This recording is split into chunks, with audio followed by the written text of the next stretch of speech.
Hello everyone, চলে এসেছি একটা ছোট্ট ভিডিও নিয়ে। অনেক দিন ধরে ভাবছিলাম কোথাও একটা ঘুরতে যাব, কিন্তু যাওয়া আর হচ্ছিল না। তো ফাইনালি চলে এসেছি। এটা ছিল সরাইখানা বা সামথিং কিছু একটা।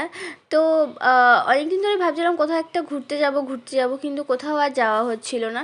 তো আমি নেহার আমার একটা ফ্রেন্ড মিলে হঠাৎ করেই প্ল্যান করলাম যে আজকে একটু চা খেতে যাব। তো চা খেতে যাওয়ার নাম করে আমরা চলে এসেছি এখানে এসে যাই হোক, প্রথমেই তো চা অর্ডার করে নিয়েছিলাম। আর এখানে সেদিনকে এতটাই ভিড় ছিল যে বাইরে একদমই স্পেস ছিল না, তাই আমাদের ভেতরে বসতে হয়েছে। তো ভেতরে বসেছি। আর এখানকার খাবার দাবার তো একদমই ভালো না। চাটা আমার যাই হোক, চাটাও ভালো লাগেনি, কারোরই ভালো লাগেনি।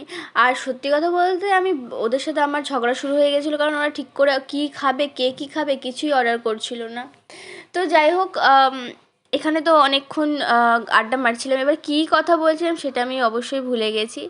দেখো, নিজেকে খুশি রাখার জন্য কিন্তু নিজেকেই ভাবতে হবে, কারণ তোমাকে খুশি রাখার জন্য কিন্তু অন্য কেউ ভাবছে না। তাই তোমার যেটা ভালো লাগবে তোমার অবশ্যই করা উচিত। যেটা করলে হয়তো আমি নিজে খুশি হব, সেটাই করা উচিত আমার মনে হয়।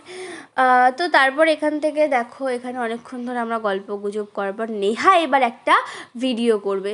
তো ওর আর কিছুতেই ভিডিও হচ্ছে না, কারণ আমি চলে আসছিলাম ভিডিওতে, তাই জন্য। তারপরে এখান থেকে বেরিয়ে আমরা বাইরে একটু জায়গা ছিল বলে একটু বসেছিলাম কিছুক্ষণ, তারপর আমরা এখান থেকে বেরিয়ে গেছি। তো দিনটা আমার খুব ভালো কেটেছে। তোমরা জানিও তোমাদের ভ্লগটা কেমন লাগলো। আমার কিন্তু বেশ ভালো লেগেছিলো দিনটা। তো চলো, দেখা হবে নেক্সট কোনো ভিডিওতে। আজকের মতন টাটা।